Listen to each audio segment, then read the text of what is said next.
Bonjour à toutes et à tous, chers amis. Chaque semaine, on est heureux de vous retrouver. Et oui, ça y est, le plateau change un petit peu. J'ai lu beaucoup de commentaires, mais pourquoi que des hommes, etc. Sachez qu'on enregistre plusieurs émissions en une seule journée. C'est pour ça qu'on n'est pas en direct, on enregistre plusieurs fois d'un coup. Et aujourd'hui, on vous a écouté, mais on y avait déjà pensé. On accueille avec nous une nouvelle chroniqueuse, vous en verrez une autre aussi. Et j'ai la joie d'être avec Johanna aujourd'hui. Salut Joy, comment vas-tu ? Bah ça va, je comprends que je suis une roue de secours, donc ça me fait plaisir. Non, c'est juste pour respecter les quotas, c'est tout. Oh alors, on est très heureux. On est très heureux de t'avoir avec nous. Peut-être pour ceux qui te connaissent que en chanson, est-ce que tu pourrais te présenter ? Tu travailles à l'église aussi, donc que fais-tu ? Qui es-tu ? Voilà.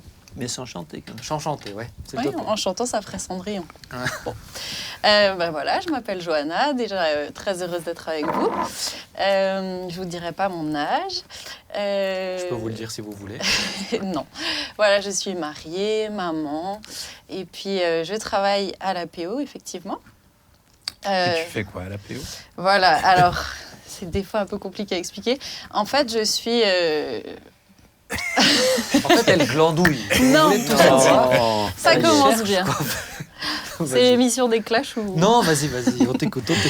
Non, je gère la coordination de l'ensemble des différents secteurs de l'Église, le secteur de l'enfance, la jeunesse, la formation, etc.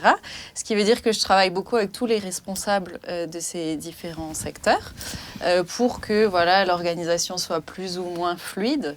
Plutôt plus que moins, on essaye. C'est gentil. Et puis, voilà, ce qui veut dire que je travaille beaucoup aussi avec l'équipe pastorale. Quel honneur, quelle grâce. Voilà, donc, dont vous faites partie. Moi, je la sens plus sanctifiée depuis qu'elle Et travaille à l'APO. Tu vois, C'est vrai. depuis qu'elle côtoie l'équipe pastorale, je sens qu'il y a Voilà, vraiment bah, une je trouve embellie. que c'est un merveilleux exemple pour vous dire que j'ai besoin de votre compassion et de beaucoup de patience. Bon, en tout cas, on est heureux de t'avoir avec nous. Je suis aussi bien accompagné de mes chers compatriotes aussi. Vous êtes compatriotes, Jean-Marie, tu vas bien ? Patriote, oui. Après, bon... Ah bah, tu mais, prends ce que tu veux, hein, Jean-Marie. ben, j'aimerais qu'on reste poli quand même. Non, en tout cas, ben oui, ça va bien. Merci, très bien. Ok, Thibaut, C'est ça salut. pour dire oui. Hello. Magnifique, je vais très bien. Je t'ai pas posé la Vraiment, question. mais je réponds C'est quand bien même. que tu Je prennes me sens l'initiative, à c'est l'aise et bon. je suis heureux, donc je le dis. Bon, alors encore une fois, pour ceux qui nous retrouvent, hein, on s'y retrouve. C'est une émission, on parle de beaucoup de choses, de trucs, ça part des fois un peu dans tous les sens. On s'y perd parfois, mais surtout on s'y retrouve. On essaye de parler avec beaucoup de simplicité, de transparence, d'honnêteté. Des fois, on n'est pas toujours d'accord. Il y a quelqu'un qui m'a dit « Oui, mais Ben, quand ils viennent sur le plateau, tu les invites en tant que personne ou en tant que pasteur ?» Je dis « C'est les deux. Mais on a le droit de pas tout le temps être d'accord, même si c'est un pasteur qui dit quelque chose. Faites-vous votre propre avis. » C'est le propre, justement, de cette émission, qu'on puisse se faire des avis sur plein de choses. Et j'aimerais commencer cette émission avec un petit jeu.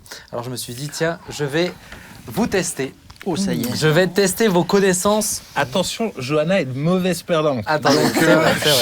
C'est pas faux. Mais Je je me vais, fais clasher de droite et de gauche. je vais Je le tester sais très bien. vos connaissances bibliques. Alors, je vous propose presque que Jean-Marie ait un petit délai de réponse en retard. On lui laisse 5 secondes de retard parce que je crains que toi, tu vas répondre trop vite. Mais bon, tu essayes et puis... Merci pour vous, c'est Non, mais très sympa. je connais les capacités de Jean-Marie.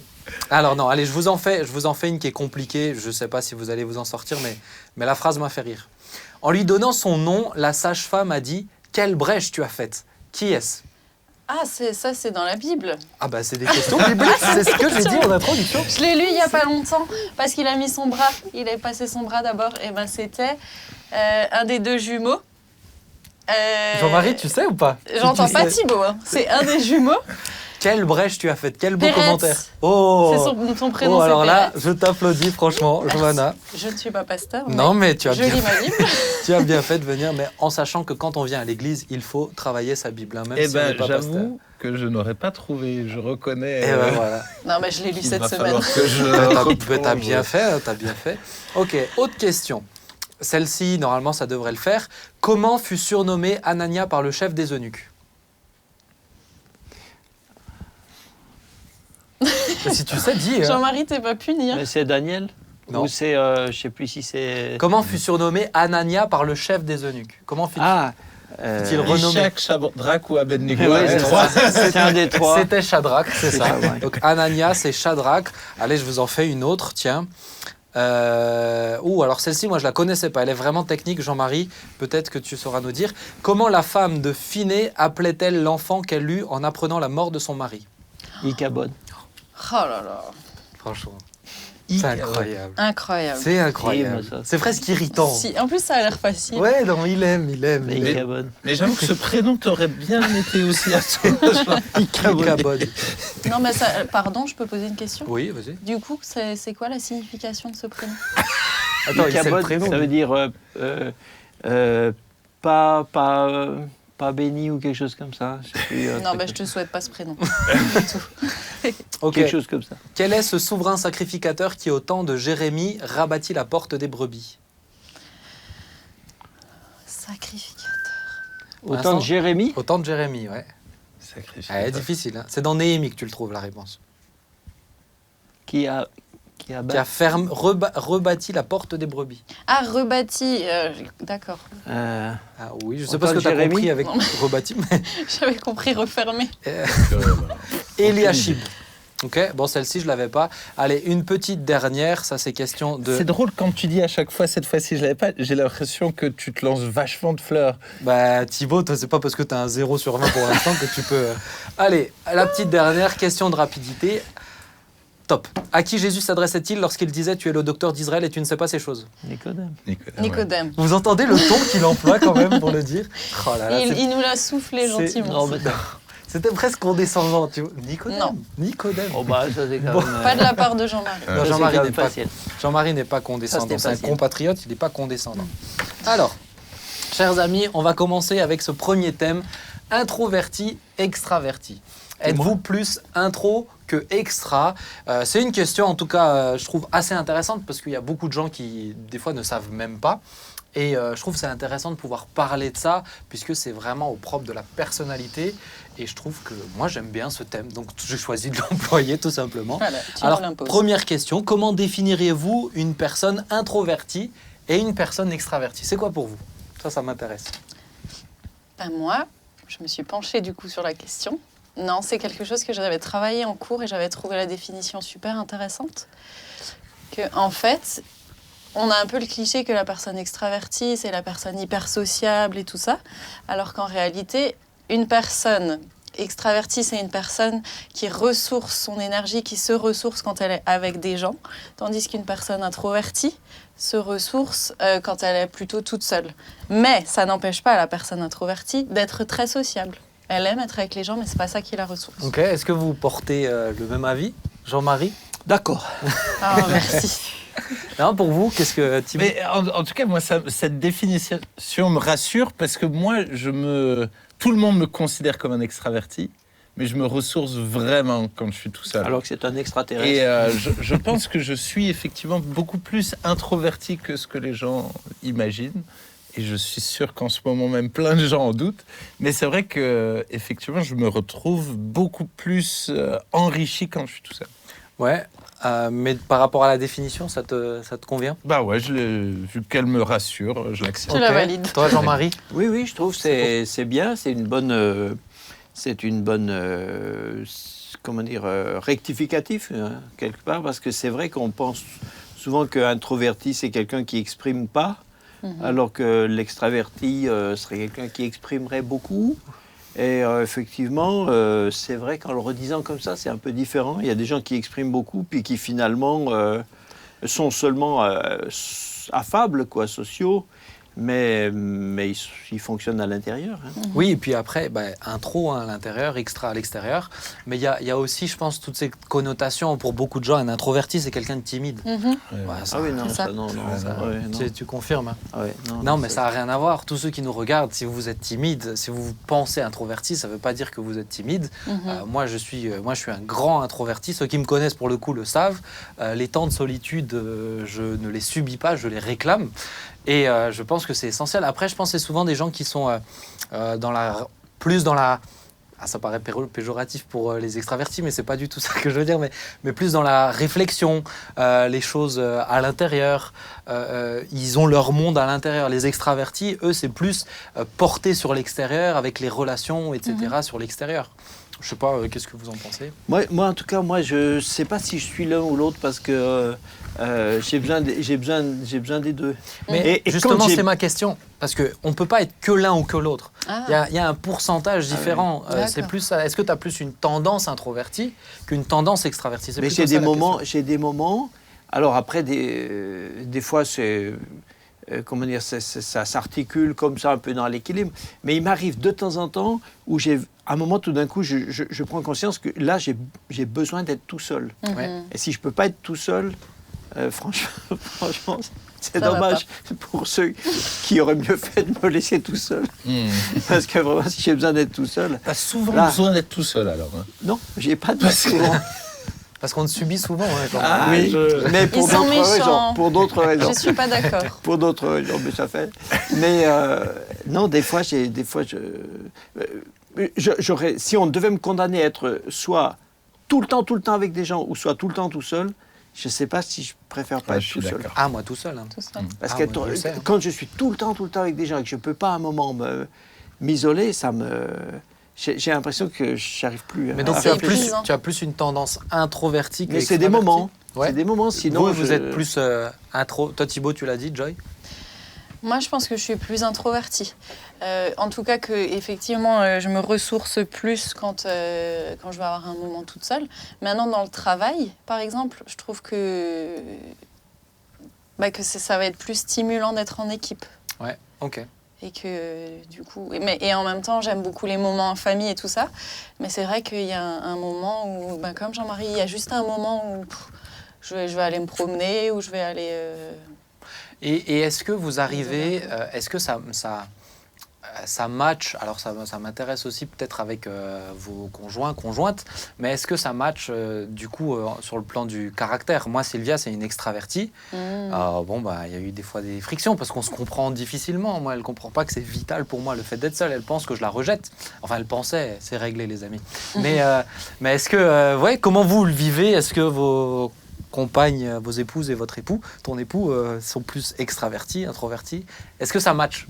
Moi, j'ai l'impression que ma femme a un peu le même genre d'équilibre que moi, où elle a aussi besoin d'avoir ces moments où elle est dans sa bulle, dans son petit monde. Donc, j'ai l'impression que la mayonnaise prend bien, où on se comprend quand elle a besoin d'être seule. Moi, je suis content parce que je le suis aussi. Et puis, quand elle a besoin d'être avec moi, pas de problème. L'essentiel, je pense, c'est d'être libre, en fait. Ouais. C'est vraiment ça la clé. C'est pas d'être prisonnier de son caractère. C'est ça le danger, c'est quand tout d'un coup, on n'a plus le choix, où on n'arrive plus à survivre finalement avec les autres. C'est là où ça devient un problème. Ouais, Jean-Marie? Moi, je pense que... Moi, avec Brigitte, non, je pense qu'on a trouvé un bon équilibre. Brigitte, elle est plus introvertie ou extravertie? Moi, je pense qu'elle est peut-être plus introvertie, il me Ouais. semble. Ouais. Je pense qu'elle est plus introvertie, mais ouais, dans un équilibre aussi, ouais. Non, nous, et puis on essaye de... Puis je pense qu'on essaye aussi d'être un peu dans un consensus, quoi. Hein. Il y a des fois, j'aimerais être un peu plus tout seul, mais si je vois que ça correspond pas, on peut quand même aussi, on peut quand même aussi des fois faire un bout de chemin dans les deux sens. Hein. Ouais, après, est-ce que ça doit changer? Est-ce que le fait d'être introverti ou extraverti, est-ce que ça doit changer avec le temps? Ou quand on rencontre Jésus, est-ce que ça doit changer? Est-ce que en gros, le fond du caractère, peut-être le cœur de la personne, le cœur du caractère de la personne, ça doit changer?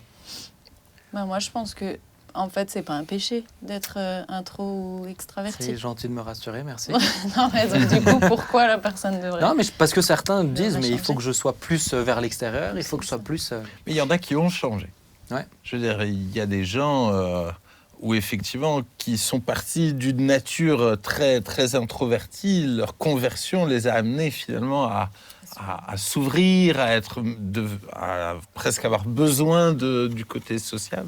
Donc je pense que oui, c'est possible que Dieu nous change au travers de la conversion, mais Dieu veut utiliser des gens introvertis comme des gens extravertis. Oui, je pense que des fois, on comprend des fois introverti un peu, on n'osera peut-être pas le dire aussi catégorique, mais des fois introverti, on le comprend que ça veut dire égoïste, quoi. C'est comme si c'était, enfin, ou égocentrique en tout cas. Et c'est dommage. Je pense l'extraverti est ouvert sur les autres. Voilà, altruiste, etc. Alors que c'est pas forcément ça. Je suis pas sûr que ça correspond pas vraiment. Il y a des introvertis égoïstes et des introvertis pas égoïstes. Bon, chez Ben, ça correspond quand même un petit peu. Seigneur, il sait, bon. Écoute, on va pas te juger. Et donc c'est vrai qu'il y a des gens qui changent, mais je ne sais pas s'ils changent à ce niveau-là ou s'ils changent plutôt dans leur ouverture aux autres. Quoi. Moi, je donne souvent cet exemple. Par exemple, moi, j'ai toujours été un introverti à avoir besoin de ce temps seul, mais j'étais un très, très grand timide. Mais timide, presque maladif. Eh bien, je dois dire que quand j'ai avancé avec Dieu, le côté d'avoir besoin d'être seul, etc., il est resté. Mais l'ouverture sur les autres, par contre, c'est vraiment développé aussi. C'est vraiment développé. Il y a pas, je pense qu'il n'y a pas de personnalité, il n'y a pas de type de personnalité qui soit par nature meilleur que les autres. Mais dans ces sortes de personnalités différentes, on peut tous... aimer les gens ou pas aimer les gens, se donner aux autres ou pas, être utilisé par Dieu dans tous les types de... Sinon, être chrétien, ça voudrait dire qu'on définira une espèce de modèle, un clone, quoi. Et puis après, tout le monde doit être comme ça. Ouais, je suis d'accord. Ça, c'est très dommage. Je suis d'accord. Eh bien, merci beaucoup pour cette petite discussion. Moi, j'aime bien parler de ces thèmes-là. En tout cas, c'est super intéressant. Et je pense que c'est surtout important que chacun puisse se connaître et aussi respecter ce qu'il a besoin, de ne pas essayer de forcer contre sa nature. S'il a besoin d'être seul, qu'il soit seul. S'il a besoin d'être avec les autres, essayez pas de rester tout seul tout le temps. Ça peut être dangereux. Mais vraiment, acceptez-vous tel que vous êtes et vous vivrez bien mieux. J'aimerais laisser place à une deuxième partie. C'est un petit échange à propos d'un témoignage. C'est un jeune homme que j'aime beaucoup qui s'appelle Élie, qui va nous parler de son parcours. Alors, il a un parcours assez atypique. Et j'ai intitulé cette chronique de l'islam à Jésus. Vous allez vous en douter pourquoi, vous allez comprendre en tout cas. Et j'aimerais accueillir Élie.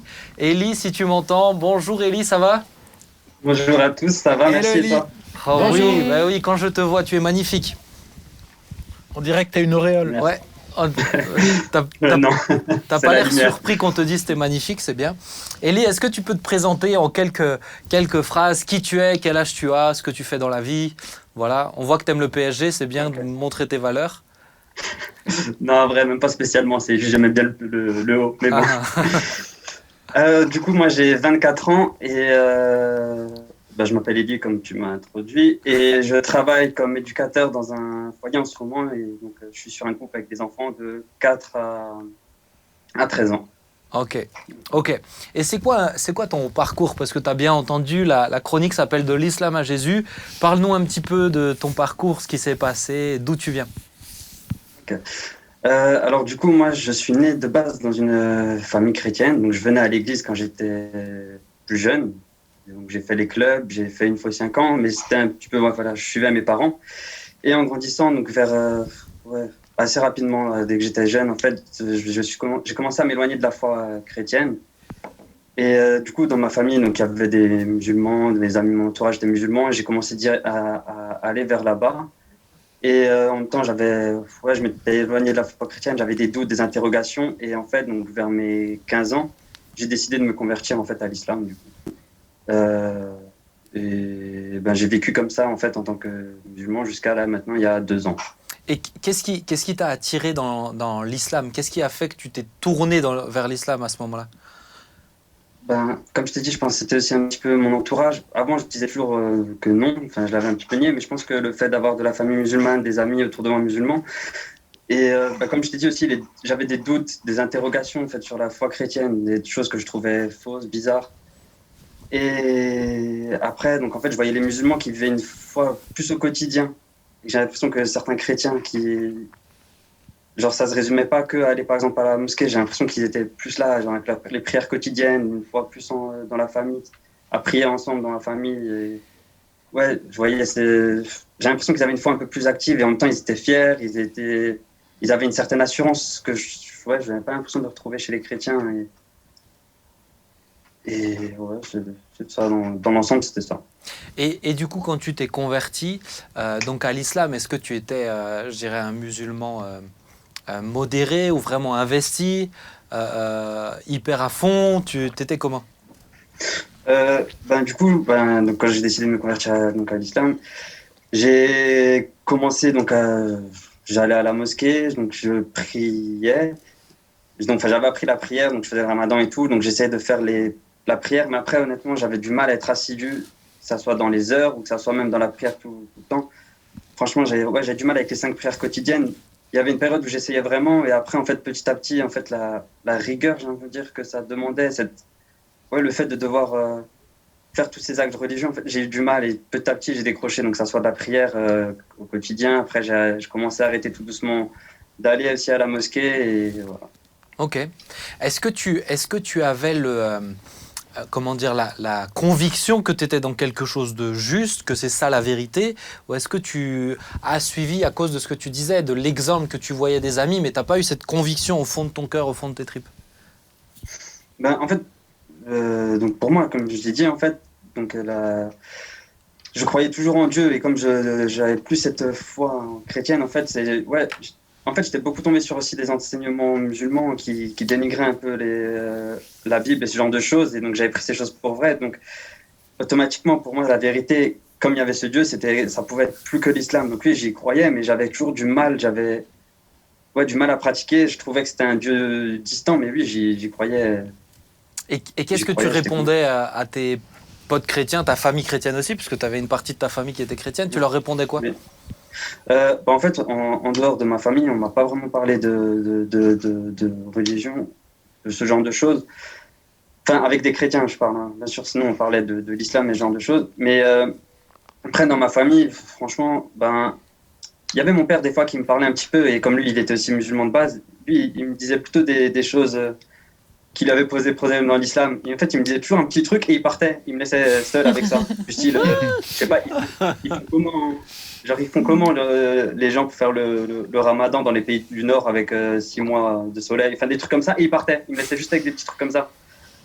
Et après, j'avais ma grand-mère qui me parlait de Jésus, et elle, par contre, c'était peine perdue. Elle, je la laissais parler, et je lui disais de toute façon, moi j'ai la vérité, et elle... Tu la laisses discourir, les autres voulaient rebondir, dire quelque chose? En tout cas, moi, Élie, je ne sais pas si tu te souviens, mais une fois, j'ai débarqué chez toi, j'ai essayé de te parler de Jésus, j'ai essayé de te raisonner, il n'y avait rien à faire. T'étais calme, t'es resté calme. J'ai tout donné, les meilleurs exemples, les meilleurs versets, mais t'étais impassible. Je me rappelle de ce jour-là. En plus, d'ailleurs, je croyais que c'était ma mère qui avait organisé ça. Un guet-apens, ça s'appelle.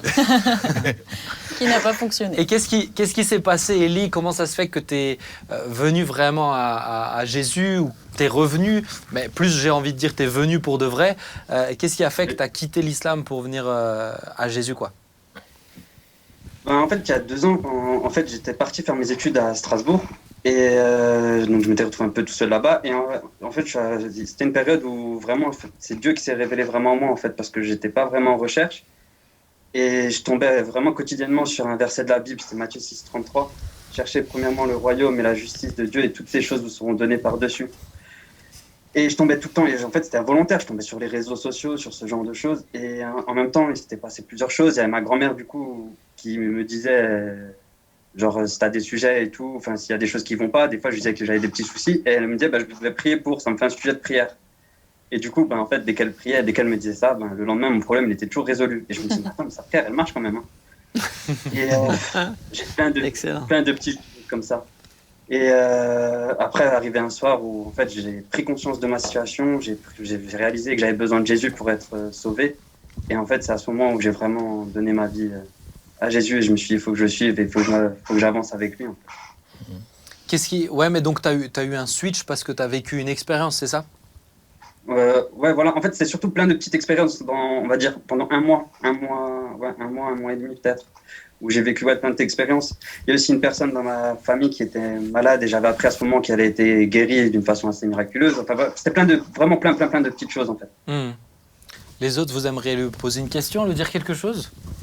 Oui, est-ce que y a des gens qui pensent que l'islam est attractif justement à cause de ses règles et que les règles, ça sécurise, etc. Toi, ça t'a pas sécurisé de te sentir environné par un cadre bien légal qui te dit ce que tu dois faire en tout temps. Non, pas trop. Moi, je trouvais que c'était plus contraignant quand on me disait certaines règles à suivre, parce que des fois, ça va même dans certains petits détails, en fait, que ça soit pour les ablutions avant la prière ou plein de petites choses où des fois, en fait, on me disait ouais, des petits détails et en fait, je les comprenais pas. Et des fois, même, je posais des questions et on m'a déjà dit, par exemple, t'es comme les juifs, tu poses trop de questions, c'est pas bien. Genre, faut prendre les choses comme ça. Et du coup, ouais, je trouvais que c'était plus bizarre qu'autre chose, mais comme c'était la vérité pour moi, après, je me dis, ben, c'est comme ça, il faut suivre. C'est tout.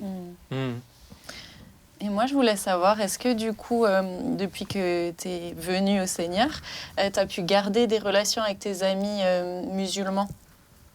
Comment est-ce qu'ils ont pris finalement ton changement, d'orientation spirituelle, on va dire? Ben, alors franchement, il y en a certains, donc déjà, j'avais perdu contact de base avec eux. Donc déjà avant. Et d'autres, ben, ça s'est super bien passé.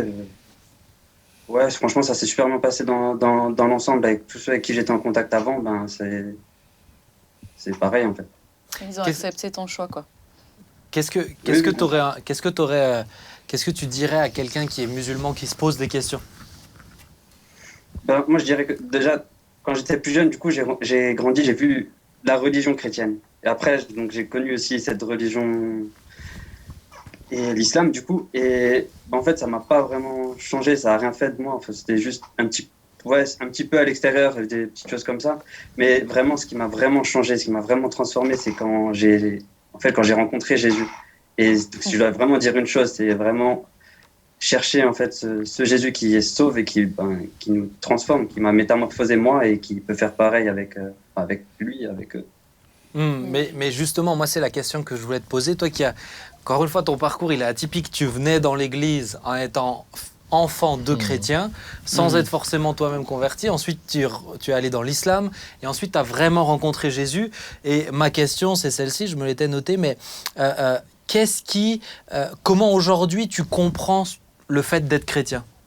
Toi qui as connu un vu de l'extérieur, un vu d'une autre religion, et maintenant que tu es dedans, c'est quoi pour toi un chrétien aujourd'hui? Aujourd'hui, pour moi, un chrétien, c'est quelqu'un qui vit sa foi au quotidien, en fait, qui est un disciple de Jésus, qui cherche à suivre ses enseignements, qui cherche qui met Jésus au centre et vraiment qui cherche à le suivre au quotidien et pas juste le dimanche à un culte, vraiment avoir une relation avec lui. Ouais, parce que ce qu'il dit, je ne sais pas ce que vous en pensez, mais il a dit au tout début, et ça m'attriste moi d'entendre, mais j'avais l'impression que dans l'islam, cet esprit de famille, cette dévotion qui n'est pas juste dans un cadre du dimanche, elle est beaucoup plus présente. Et je trouve effectivement que c'est triste en fait d'entendre quelque chose comme ça. Je sais pas. Ouais. Oui. Thibaut, vas-y. J'allais dire, est-ce que aujourd'hui tu ressens encore ce constat? Je trouverais ça intéressant.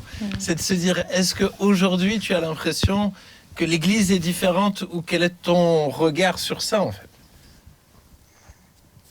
Ça dépend sur certains points. Honnêtement, depuis que je suis revenu, que je suis dans un groupe de maison et tout, je le vois plus tout à fait de la même façon. Mais après, sur certaines choses, il y avait quand même c'était quand même différent dans l'islam avec les musulmans. C'était quand même, par exemple, si je voulais aller à la mosquée, je pouvais y aller à n'importe quel moment. Vraiment, la mosquée, elle était tout le temps ouverte. Il y avait toujours l'imam qui était disponible et qui prenait du temps tout le temps, ce qui est quand même plus compliqué dans l'église. Mais au-delà de ça, il y a même il y a une certaine différence quand même. Les musulmans, ils sont quand même ça dépend en fait, mais des fois, là, il y a quand même une proximité autre. Mais c'est plutôt aussi un aspect culturel en fait. C'est ça, je pense. Plus culturel, tu penses, que la religion musulmane en soi? Je pense que c'est un petit peu des deux aussi. Vraiment, il y a l'aspect culturel et l'aspect religieux, parce que c'est aussi faire aussi des bonnes actions, c'est aussi ce que l'islam demande. Ouais. Est-ce qu'aujourd'hui, tu dirais que tu as trouvé cette paix, ce truc que tu recherchais en allant dans l'islam, en cherchant, quoi, tout simplement? Est-ce que tu l'as trouvé? En fait, en allant dans l'islam, je cherchais même pas vraiment la paix, je cherchais la vérité. Et du coup, j'ai trouvé cette thème et involontairement, on va dire. C'est plus lui qui t'a trouvé. Voilà. C'est ça. Waouh. Eh ben, merci beaucoup, Élie, vraiment pour ton partage, ton honnêteté. Et puis, on va essayer d'être plus disponible pour que tu puisses nous appeler quand tu veux. On a bien compris le message. Petit message au pasteur. C'est ça. Si vous ne l'avez pas compris, nous, on l'a compris. Non, mais c'est sûr qu'il y a un vrai enjeu. Élie, merci beaucoup. Je te salue. Merci à vous. On va Ciao, continuer, Salut. mais c'est sûr qu'il y a un vrai enjeu et c'est vrai que cette notion communautaire aussi qui est derrière est extrêmement importante et je pense qu'on peut progresser aussi, nous, l'Église. Hein. Ouais, tu voulais dire quelque chose? Oui, non, c'est simplement Ah bon, que d'accord, alors du coup... au niveau...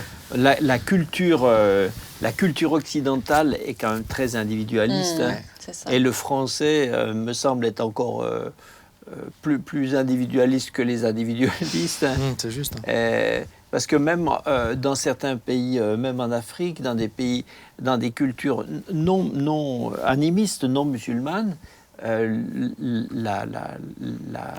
la densité collective comme ça est bien plus forte que chez nous. Hein. Je ne sais pas si c'est spécialement... Alors c'est vrai que c'est lié aussi à la religion islamique, mais c'est aussi une question de culture. Hein. On a vraiment, une culture très, très individualiste. Hein. Et c'est en ça où moi, je suis quand même très d'accord avec Élie qu'on doit continuer de faire des progrès dans le fait d'être une église ouverte, où on prend soin les uns des autres, où on devient une vraie famille. Et je pense que là, c'est un vrai... Il y a un vrai enjeu pour l'église aujourd'hui. Oui, Il y a des super prédications ces derniers temps à ce propos-là. Ça s'appelle l'Église véritable, si jamais, mais non, je vous embête. Je vous embête. Mais j'aimerais... Se jeter des fleurs. J'aimerais... Non, mais c'est sûr que c'est quelque chose, c'est sur mon cœur aussi. Et puis, je pense que Dieu nous travaille à progresser à ce niveau-là. Joy a posé une question, Johanna a posé une question à Élie, et puis elle m'a un peu devancé. C'est, est-ce qu'il était encore ami avec, du coup, ses amis qui étaient musulmans à l'époque? Certains oui, d'autres non. Et je voudrais qu'on termine cette émission avec ça. Pouvons-nous être amis avec tout le monde? Sous-entendu des non-chrétiens, des musulmans, des homosexuels et plein d'autres choses. Pouvons-nous être amis avec tout le monde? C'est un petit peu la question que j'aimerais aborder avec vous. Donc voilà, à vous de donner les réponses. Alors, tout dépend de la définition du mot ami, Ouais. cher Benjamin. Donc, nous t'écoutons. Quelle est ta définition? Ah non, du c'est pour ça que j'ai bien précisé ami. Je parle de véritable amitié. Parce que si on dit ami au sens le plus radical du terme, ça me paraît difficile d'être ami avec quelqu'un avec qui on ne partage pas des valeurs très essentielles. Je suis d'accord. Par exemple, il y a un verset qui dit l'ami est plus précieux qu'un frère, et celui qui a... c'est une bénédiction d'avoir un ami. Celui qui a beaucoup d'amis, dans les Proverbes, dit celui qui a beaucoup d'amis les a pour son malheur. Mais c'est le mot ami, si c'est très fort, c'est qu'on partage les mêmes valeurs. C'est ça. Mais des amis comme ça, on en a des fois un ou deux. Beaucoup de gens n'en ont pas. Tu vois, Matthieu 11, 19, le Fils de l'homme est venu, il mange et il boit, et l'on dit c'est un glouton et un buveur, un ami des collecteurs d'impôts et des pêcheurs. Mais la sagesse a été reconnue juste par ses enfants. Oui, mais ici, ami, ça veut dire qu'il les fréquente. Ok. Pour moi, c'est pas là, c'est un mot bien plus général. Donc pour toi, c'est pas possible d'avoir des relations profondes? Si, mais je dirais pas tout à fait aussi radicalement. Pour moi, un ami au sens, j'emploie des fois le mot ami pour désigner des gens avec qui j'ai pas cette sorte de relation, mais on sait implicitement, on sait qu'on emploie le mot dans ce sens-là. Mais si on veut vraiment dire ami au sens très très fort, il faut qu'on partage les mêmes choses. Joy? Moi, je vais donner l'exemple de mes amis, notamment de lycée. Je dois dire que quand j'étais au lycée, et ce sont toujours mes amis, alors c'est pas forcément les personnes que je vois le plus souvent maintenant, parce que la distance a fait que je suis partie pour mes études plus loin et tout ça, mais j'ai encore pas mal de contacts avec elles, et c'était des jeunes femmes musulmanes. Mais parce que dans certaines valeurs, de leur religion. Je me retrouvais beaucoup plus qu'avec d'autres jeunes de mon lycée qui allaient plutôt faire la fête, qui allaient... voilà, c'était le délire des beuveries et tout ça. Et par contre, avec mes amies musulmanes, je pouvais me retrouver, moi, beaucoup plus. Et je dois dire que, comme on le disait tout à l'heure, c'est aussi des cultures où la loyauté, la fidélité sont vraiment des valeurs importantes. Et c'est pour ça que c'est encore mes amis aujourd'hui. Tu les considères encore comme des amis aujourd'hui? Ouais. Mais pour moi, en tout cas, on en revient à la définition du mot ami. C'est-à-dire que, pour te connaître, Johanna, si tu considères ces gens-là vraiment au sens amitié le plus fort, comme le disait Jean-Marie, alors tu as énormément d'amis. Parce que tu as plein d'amis de qui tu es très proche, avec qui tu vas partager. Et pour moi, c'est vraiment une notion de définition. Je suis entièrement d'accord avec Jean-Marie. Jésus était l'ami des pécheurs, mais ceux avec qui il passait le plus de temps, c'était avec les 12. Et encore, dans les 12, il y en avait 3 avec qui il était encore plus. Donc, on voit qu'il y a quand même des niveaux de relation.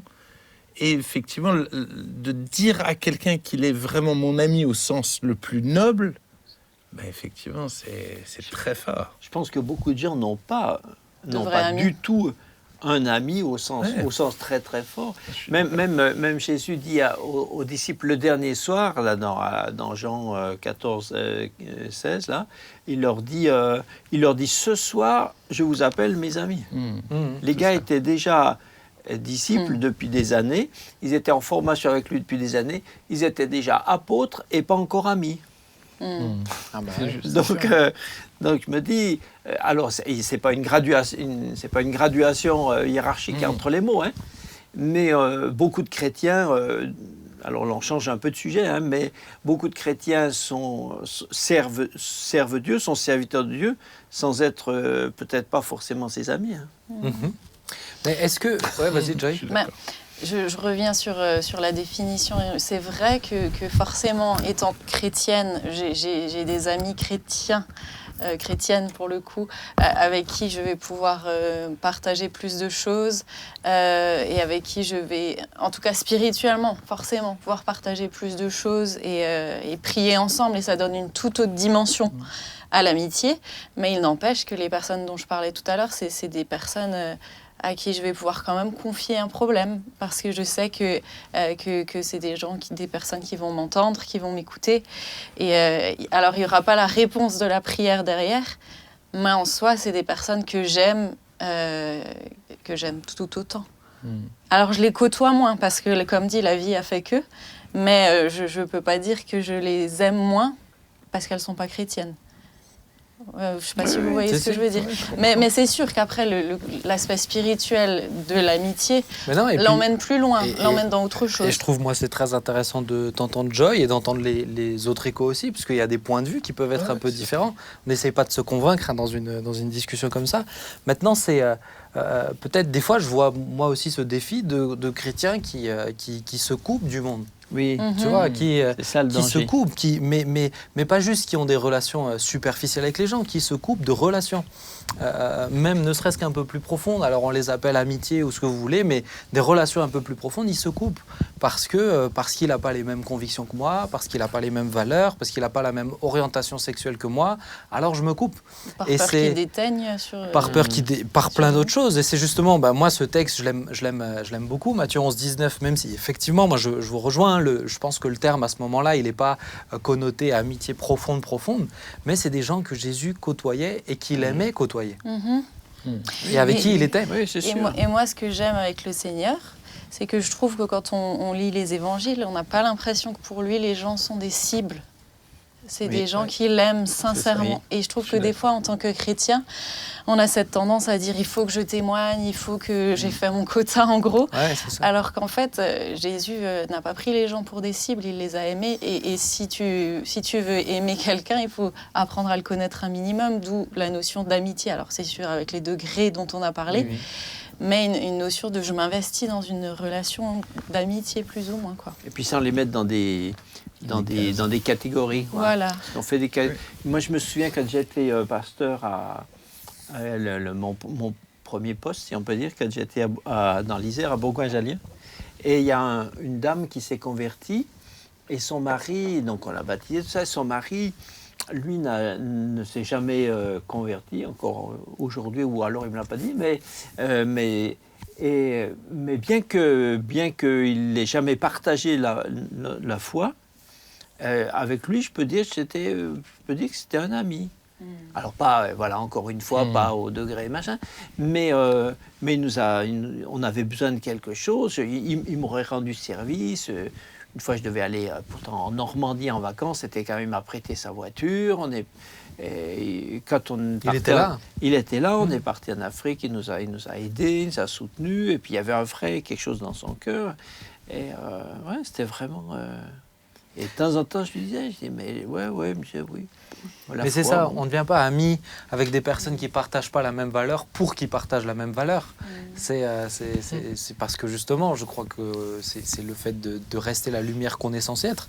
Mais peut-être c'est la question que j'aimerais poser, mais comment ça se fait alors que certains se coupent de ces relations-là ? Parce qu'effectivement, il y a peut-être des personnes nocives ou juste au début de la conversion où vraiment elles vont te tirer vers le bas, mais quelqu'un qui est expérimenté avec le Seigneur, qui a déjà avancé, qui a déjà un peu mené sa barque, comment ça se fait que des fois, il n'y a pas ces relations ? Et je pense qu'à force de prêcher, faites attention au monde, séparez-vous du monde. C'est vrai que des fois, dans nos messages, effectivement, on avertit beaucoup les gens. Et les gens, effectivement, ont souvent besoin de couper avec certaines relations qui étaient néfastes avant. Et donc, le fait qu'ils coupent à ce moment-là, souvent, tout d'un coup, il se crée un peu un écosystème dans l'Église. Et finalement, ils se suffisent à eux-mêmes. Donc, j'ai l'impression que c'est plus par suite logique de ce cheminement-là qui se coupe que par une vraie volonté de dire « Ah non, je veux pas traîner avec les gens ». J'ai pas ce sentiment-là. Moi, j'ai notamment entendu quelques histoires où, par exemple, il fallait surtout pas être en contact avec quelqu'un qui était homosexuel de peur que le péché ne rentre dans ta vie. Ah, c'est quand même, c'est quand même dramatique. Ou ne rentre surtout pas dans la maison d'un tel parce qu'il fait telle chose. Ah ouais, donc je pense qu'il y a vraiment des fois aussi une peur, superstition, ou une peur de... Je pense que ça un peu... Aujourd'hui, j'espère, ou peut-être je suis naïf, ou trop optimiste, mais j'ai l'impression quand même que sur ça, on est un peu sorti de ça. Mais il y a eu un temps, moi qui suis un tout petit peu plus âgé que vous, n'est-ce pas ? Un petit peu. Alors, écoutez-moi. Donc, mais il y a un temps où effectivement, je pense que les milieux évangéliques, en particulier pentecôtistes, contribuaient quand même un peu à mettre une bulle autour des chrétiens. C'est ça. Mais je pense un peu par crainte. Je pense qu'il y a une sorte de crainte spirituelle. La crainte chez les pasteurs, peut-être la crainte que les gens se laissent de nouveau... c'est Sodome, harponner, voilà. Sodome qui attire petit à petit. Une peur spirituelle, si tu es fréquente, tu donnes un accès au malin, enfin bon. Et c'est dommage, c'est infantilisant, et puis ça empêche la lumière d'être lumière au milieu des ténèbres. On met la lumière sous le boisseau, quoi. C'est ça, je trouve qu'il y a un côté quand même plus challengeant. Aller vers quelqu'un qui n'a pas du tout la même conviction, les mêmes valeurs, à construire des relations, c'est plus simple en fait avec quelqu'un où tu sais que sur la base, tout est déjà aligné. Mais peut-être il y a un effort un peu plus grand pour avoir de l'équilibre, pour pas avoir un patois de Canaan parce qu'il ne le comprend pas. Il y a toutes ces notions-là aussi qui demandent peut-être un effort, un investissement un peu plus conséquent, au moins au début, quoi. Mais je pense que l'amitié demande forcément un effort. Je dirais presque tous les degrés d'amitié demandent un effort et demandent une notion d'alliance. C'est-à-dire je choisis de t'aimer malgré tout. Alors, moi, je le vois avec mes plus proches amis, ils m'ont déçu autant et il y a des choses où on n'est pas d'accord et tout ça, mais j'ai décidé que ça serait mes amis. Et avec des gens qui ne partagent pas ma foi, je peux décider que ça soit mes amis, malgré que finalement on ne partage pas les mêmes choses. Forcément, on n'ira pas aussi loin. Mais je pense que ça part d'une décision et d'accepter finalement que l'autre est différent de moi. Mais est-ce que alors pour revenir sur un plan biblique, est-ce que Jésus nous demande d'être amis parce qu'il nous demande d'annoncer l'évangile, d'aller par tout le monde, mais est-ce qu'il nous demande d'être amis, ou autrement dit d'avoir des relations avec les non-chrétiens, les non-croyants, ceux qui ne partagent pas cette foi? Moi, je pense que dans un sens, oui. Parce que s'il n'y a pas de plus grand amour que de donner sa vie pour ceux qu'on aime, il faut les aimer. Donc, c'est difficile de dire qu'on les aime, mais qu'on n'est pas leurs amis. C'est ça. Après, ça redevient des cibles. Après, ça redevient des cibles ou c'est pas tout à fait juste. Maintenant, c'est vrai que c'est être ami sans compromis, parce que même est-ce que Dieu est l'ami de tout le monde? Ça serait une discussion théologique, parce que Dieu a tant aimé le monde que, etc. Il a aimé tout le monde et il a aimé tous les gens pour le potentiel, mais souvent on dit Dieu aime le pécheur, mais il n'aime pas le péché. Mais cette affirmation-là, si vous la cherchez dans la Bible, vous la trouverez nulle part. Parce que moi, je trouve dans la Bible que Dieu n'aime pas le pécheur. Il aime l'être humain. Seulement, voilà, il n'aime pas le pécheur, mais il aime, dans cet homme, il aime l'homme qui peut en sortir pour devenir autre. Hein. Je pense que la question vraiment de relation, etc., elle est importante, parce que je pense pour vous, peut-être qui avez fait des entretiens, même Joy, ça a dû t'arriver. Moi, j'ai déjà entendu, mais oui, mais attendez, j'ai des amis proches qui vont faire baptiser leur enfant chez les catholiques. Est-ce qu'il faut que j'y aille ou est-ce qu'il faut que je montre mon désaccord? Vous voyez, il y a des petites questions comme ça, où je trouve que c'est intéressant, mais de savoir que d'abord, c'est l'amour qui doit nous motiver, avant quoi que ce soit. Après... Mais moi, par exemple, j'ai été confronté à ça quand... parce que dans ma famille, j'avais des frères et sœurs ou de la famille qui étaient catholiques. Et c'est vrai qu'il y a 40 ans, eh bien, notre vision, c'était que d'y aller, puisque c'est pas conforme à la vérité, c'est pas vrai, eh bien il faut s'en couper, il faut se séparer.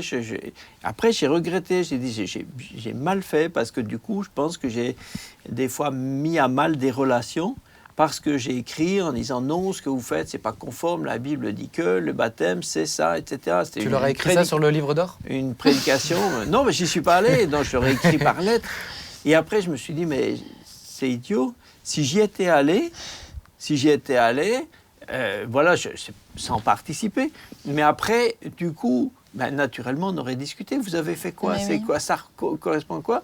Et puis on aurait parlé et on aurait été bien plus loin. Moi, alors, c'est dommage. C'est un petit peu différent, mais du coup, j'ai été invitée pour la... Alors, pas pour la circoncision, mais pour la fête de la circoncision du petit garçon d'une de mes amies musulmane. Et alors, on y est allé, on ne savait pas trop à quoi s'attendre, forcément, n'ayant jamais vécu ça. Mais franchement, on a rencontré des gens qu'on n'aurait jamais rencontrés autrement. C'est ça. Et je me dis que, en tout cas, ça a été l'occasion de... Voilà, l'occasion d'avoir des discussions avec des personnes que j'aurais pas rencontrées en dehors, quoi. Moi, je sais que j'ai pris le repas de l'Aïd aussi avec des gens que je côtoie qui sont musulmans. Mais moi, je trouve c'est bien sûr que je me suis pas dit j'y vais pour adorer Allah, etc. Mais c'est plus être des lumières là où on est. Et puis, mais sans se compromettre, ça va être ce qu'on va partager derrière, dans le cœur, etc. Je suis pas en train de dire qu'il faut... Le mouton, c'est bon. Hein. Ouais, le mouton, c'est très bon. Je suis pas en train de dire qu'il faut se faire une raille de coke parce que c'est notre ami et qu'il l'a fait. Voilà. C'est qu'il y a une limite, forcément. C'est ça. Forcément, Évidemment. Mais moi, vas-y. Non, mais parce que du coup, ça va changer un peu peut-être On arrive sur la fin. La discussion. Mais donc, pour revenir aux gens qui finalement coupent des relations parce qu'ils sont devenus chrétiens, qui au départ se séparent un peu de certaines personnes parce qu'au début de leur foi, ils en ont besoin. J'ai l'exemple de mes voisins qui sont chrétiens, qui viennent chez nous aussi à l'église, qui étaient très impliqués dans leur village, etc. et qui, au départ, ont vraiment coupé parce que c'était nécessaire de couper certaines amitiés, de prendre des positions et tout. Et qui maintenant, qui au fil des années, ont renoué avec ces gens-là et qui maintenant, ils ont retrouvé ces amitiés et c'est vraiment des amitiés équilibrées où finalement leur foi n'a pas été compromise. Mais ce que je voulais dire, c'est que c'est pas impossible de retrouver ça. Et aujourd'hui, ils sont vraiment des lumières aussi auprès de. Et même de couper, c'est des fois important, parce que derrière cette relation, c'est une notion de tentation qui était avec tout ça, avec tout ce qui était fait dedans et tout ça. Donc Voilà. ça, c'est important. Mais c'est vraiment une question aussi de conviction, de cœur, de... Tib, tu voulais dire quelque chose? Ouais, en et tout après, cas, on va je terminer. trouve on pourrait résumer tout ça avec le fait que Jésus a dit d'aimer son prochain. Voilà, je pense que c'est ça la clé, c'est qu'on doit aimer notre prochain. Et qui est notre prochain? C'est celui que Dieu place sur notre route. Et je crois qu'on doit apprendre à aimer, pas juste les gens qui sont comme nous. Mais oui. Pas juste les gens qui nous correspondent ou pas juste les gens qui peuvent nous faire du bien. Et ça, malheureusement, nous, on cherche des amis qui nous font du bien. Or, aimer, c'est donner et chercher finalement à faire du bien à l'autre. Mais, et en même temps, pardon, je sais que tu voulais terminer. Non, mais Et en on même va temps, plus te réinviter, c'est tout. être avec des gens qui sont pas comme nous, je pense que ça nous fait du bien. Ah oui, Parce que ça nous oblige à savoir pourquoi on croit ce qu'on croit, oui, à savoir, et puis à être confronté à d'autres façons de voir, ça nous fait grandir en fait. Mais ça, oui. Mais oui. absolument. Et le péché, ça se transmet pas par contact, hein, ça se Bah transmet oui. en le pratiquant. Donc, chers amis, ayez ces relations, n'ayez pas peur de ça. Au contraire, je crois que c'est très important. Et peut-être tous ceux qui nous écoutent, qui n'ont pas les mêmes valeurs, laissez-moi vous dire qu'on vous aime de tout notre cœur. Alors peut-être ceux que je connais et qui me regardent, et puis ceux que je connais pas, avec grand plaisir, je discute. Je suis pas du tout fermé, et on n'est pas fermé. Ça s'appelle la porte ouverte aussi pour ça. Mais vraiment, c'est une joie de s'ouvrir aux autres, d'avoir ces relations. Est-ce que, Johanna, tu nous ferais le plaisir, l'honneur, que dis-je, de prier pour terminer ce moment, et puis ensuite on va se dire au revoir. Bah, Seigneur, nous te bénissons pour ta présence au milieu de nous. Merci parce que tu as entendu tout ce que nous avons pu dire, Seigneur. Et nous te prions de continuer, Seigneur, à nous transformer, Seigneur, que tu puisses éclairer notre chemin et que nous puissions vraiment marcher, Seigneur, en te ressemblant. Oui, comme l'a dit Thibaut, aimer notre prochain, Seigneur, et que l'amour soit toujours notre motivation, que l'amour nous presse à aller vers notre prochain, Seigneur Jésus. Merci pour ta grâce. Je te prie de bénir, Seigneur, tous ceux qui auront regardé cette émission, que tu puisses leur faire du bien, Seigneur, et les accompagner dans leur chemin. Amen. Yes. Amen. Amen. Merci à chacun d'entre Merci, vous, Ben. les amis. C'est Merci toujours un bon beaucoup. moment. Merci à Joy. On te réinvitera si tu es sage. C'est gentil. En tout cas, si vous voulez la revoir, n'hésitez pas à lui m'écrire des petits messages de soutien. Et si j'en ai envie. Oui, non, mais ça, on t'a pas demandé. Mais en tout cas, merci à tous. Que le Seigneur vous bénisse. Et puis aussi, n'hésitez pas, si cette émission vous parle, vous pouvez la partager pour qu'elle puisse parler à d'autres aussi. Chrétiens, non chrétiens, ça peut parler à plein de gens, je le crois.